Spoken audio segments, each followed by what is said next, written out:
নমস্কার। কবি সুকান্ত ভট্টাচার্যের একটি জনপ্রিয় বাংলা কবিতা শত্রু এক।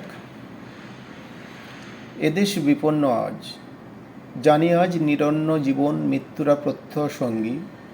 নিয়ত শত্রুর আক্রমণ, রক্তের আলপনা আঁকে, কানে বাজে আর্তনাদের সুর। তবু সুদূর আমি এক ক্ষুদিত মজুর।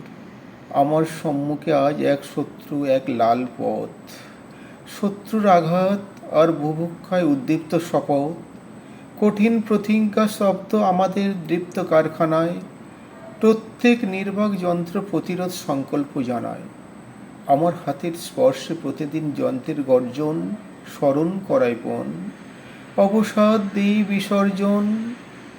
বিক্ষুব্ধ যন্ত্রের বুকে প্রতিদিন যে যুদ্ধ ঘোষণা, সে যুদ্ধ আমার যুদ্ধ, তারই পথে স্তব্ধ দিন গোনা। অদূর দিগন্ত আসে ক্ষিপ্ত দিন, জয়োন্মত্ত পাখা আমার দৃষ্টিতে লাল প্রতিবিম্ব মুক্তির পতাকা। আমার বেদান্ত হাত অবিরাম যন্ত্রের প্রসব।